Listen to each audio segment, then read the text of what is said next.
Neste vídeo, falaremos sobre a arquitetura de aplicativos offline. Vamos começar analisando o caso de aplicativos desconectados, onde todos os dados manipulados pelo aplicativo móvel estejam acessíveis mesmo quando não há conexão. Nesse caso, a estrutura do banco de dados centralizada no servidor que é manipulado pelo aplicativo móvel é espelhada no aparelho, ou seja, um banco de dados local, o SQLite, com essas mesmas tabelas, será criado no aparelho. No entanto, não é obrigatório replicar todo o conjunto de dados do banco de dados centralizado, mas um subconjunto pode ser enviado para o banco de dados do dispositivo de acordo com alguma condição, que pode ter a ver com os usuários, com o próprio dispositivo e etc.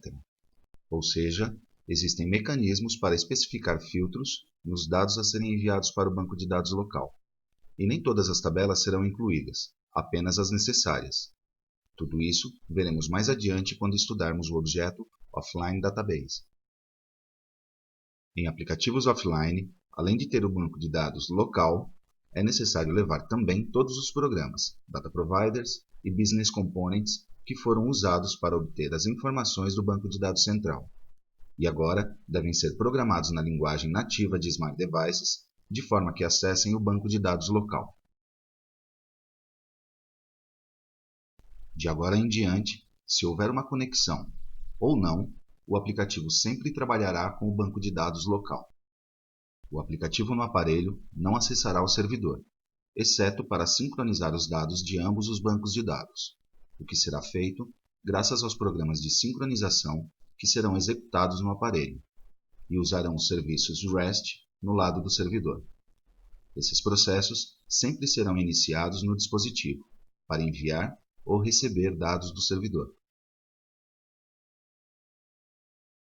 Toda a camada de serviço que estava no servidor web, que continha Data Providers para recuperar os dados e os Business Components para atualizar os dados das tabelas, agora estarão também no aparelho, implementados na linguagem nativa da plataforma, acessando o banco de dados local e compilados no binário. Desta forma, todas as operações de CRUD serão sempre baseadas em dados locais, e nunca no banco de dados do servidor. O único contato do aplicativo com o servidor será para a sincronização. Sempre a sincronização será iniciada a partir do aparelho, uma vez que o servidor não consegue saber quando o aparelho obteve uma conexão. As informações armazenadas localmente podem ser sincronizadas com os dados que se encontram no servidor. Se for esse o caso, lembre-se de que você também pode nunca sincronizar ou sincronizar parcialmente. O processo de envio dos dados que foram alterados no dispositivo para o servidor é chamado send. Além disso, os dados alterados no servidor também são enviados para o aparelho, a ser atualizado em um determinado momento ou sob demanda. O processo de envio dos dados que foram alterados no servidor para o dispositivo é chamado receive. A comunicação entre o dispositivo e o servidor, como já mencionado, é feita através da camada de serviços REST. Tanto o send quanto o receive são implementados com lógica no lado do servidor e lógica no lado do cliente. A ideia é que o cliente deve executar a menor quantidade possível de processamento, porque sua capacidade de processamento é menor que a do servidor. Quando o dispositivo inicia o send, que pode ser iniciado no momento em que se estabelece uma conexão, manualmente através do método synchronization send, ou nunca sincronizar, ele deve ter montado uma lista ordenada das operações de inserção, atualização e exclusão executadas desde a última sincronização, ou seja, as operações que estão pendentes. Essa lista é enviada para o processo no lado do servidor, e este deve percorrer essa lista de maneira ordenada e executar a operação correspondente no banco de dados central, retornando o resultado para o processo no lado do cliente. Lembre-se de que, independentemente de termos ou não uma conexão, o cliente sempre funcionará no banco de dados local. Todas as modificações feitas no banco de dados local são salvas como eventos de sincronização, em uma tabela de uso interno chamada gxpending events. Essa tabela armazena em ordem todas as operações que foram executadas com Business Components. É armazenado o nome do Business Component onde a operação foi executada, o JSON do Business Component com os dados do evento, o tipo de operação que foi executada, inserção, alteração ou modificação, e o estado do mesmo. Cada vez que o dispositivo executa um Business Component, o evento é armazenado e fica no estado pendente de sincronização. Quando inicia o send, o cliente converte a lista de todos os eventos com o status pending em um SDT no formato JSON e envia para o servidor. O procedimento GX Offline Event Replicator, programado no servidor, lê o SDT e executa as tarefas Insert, Update e Delete, respeitando a ordem das operações. Quando o dispositivo precisa receber os dados modificados no servidor, ele inicia o processo Receive, chamando um serviço REST no servidor, e o dispositivo atualiza os dados no banco de dados local. O comportamento de sincronização pode ser configurado de acordo com vários critérios que determinam quando a sincronização será disparada para receber dados. Além disso, a sincronização pode ser feita de duas maneiras, por tabela ou por linha. Quando a granularidade é by table, todas as tabelas que foram modificadas desde a última sincronização são levadas para o dispositivo. Quando é by row, somente os registros que sofreram modificações de cada tabela desde a última sincronização são transportados para o dispositivo, e existem dois mecanismos, um que usa hashes e outro que usa timestamp. Vamos ver a seguir cada um desses mecanismos e suas diferenças. Sincronização by table é útil em cenários onde o número de registros é pequeno, ou muda muito frequentemente, já que neste último caso é necessário levar quase tudo a cada sincronização. Ele tem a vantagem sobre a sincronização by row de que o processamento requerido no lado do servidor é muito menor. Para determinar quais tabelas foram modificadas e, portanto, devem ser enviadas para o dispositivo, é usado um hash, que é o resultado do cálculo de um código que identifica o conjunto de dados de cada tabela.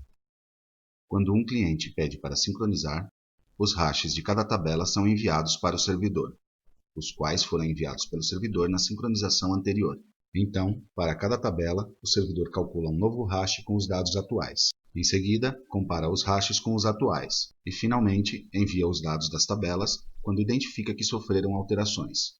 Se a tabela não foi alterada desde a última sincronização, nada será feito para ela. O dispositivo recebe os dados juntamente com os novos hashes. Finalmente, o dispositivo substitui as tabelas que foram modificadas, exclui o conteúdo e o gera novamente com as novas informações. Toda essa comunicação é feita usando os serviços REST. Como exceção, na primeira sincronização não há dados no banco de dados local. Portanto, todos os dados de todas as tabelas que estão em conformidade com os filtros são transportados no objeto offline database, e os hashes de cada uma. A sincronização by row, usando hashes, leva apenas para o dispositivo os registros que foram alterados desde a última sincronização, usando o processamento hash para determinar as atualizações. A vantagem é que os dados transmitidos entre o dispositivo e o servidor são menores, porque considera apenas os registros modificados. Por outro lado, a desvantagem desse mecanismo é que ele requer mais processamento no lado do servidor, especialmente com grandes volumes de dados. A primeira coisa que acontece é que o dispositivo envia os hashes das tabelas para o servidor, assim como no caso by table. O servidor determina qual conjunto de dados deve vir para o dispositivo, de acordo com os filtros que podem existir, e calcula um hash para cada conjunto de dados. O servidor compara os novos hashes com os atuais e determina quais devem ser enviados para o dispositivo. Se não houver nada para enviar, o processamento é finalizado. Para cada conjunto de dados a serem enviados, o servidor calcula um hash para cada registro e compara com hashes atuais. Com base nisso, pode ser que o registro seja o mesmo. Nesse caso, não será enviado. Se o hash é diferente, significa que esse registro foi alterado e deve ser enviado como uma atualização. Também pode acontecer que o registro não existe no set anterior. Por isso, vai ser enviado como uma inserção. Finalmente, é feita uma comparação para ver quais registros existiam nos hashes atuais e que já não aparecem nos novos. Eles serão enviados como exclusões. Para cada ação a ser executada, inserir, atualizar e excluir, é preparada uma lista.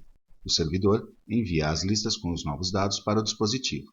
O dispositivo então recebe os dados e salva o hash de cada tabela. Finalmente, suas listas são processadas em ordem. Para novos registros, um insert é feito no banco de dados, e se falhar por causa de chave duplicada, é feito um update. Para os registros modificados, é feito um update.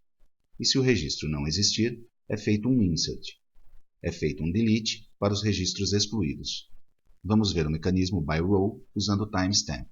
Esse mecanismo usa uma abordagem diferente. A sincronização ainda é feita por registro, mas os hashes não serão usados para determinar se é uma atualização ou não.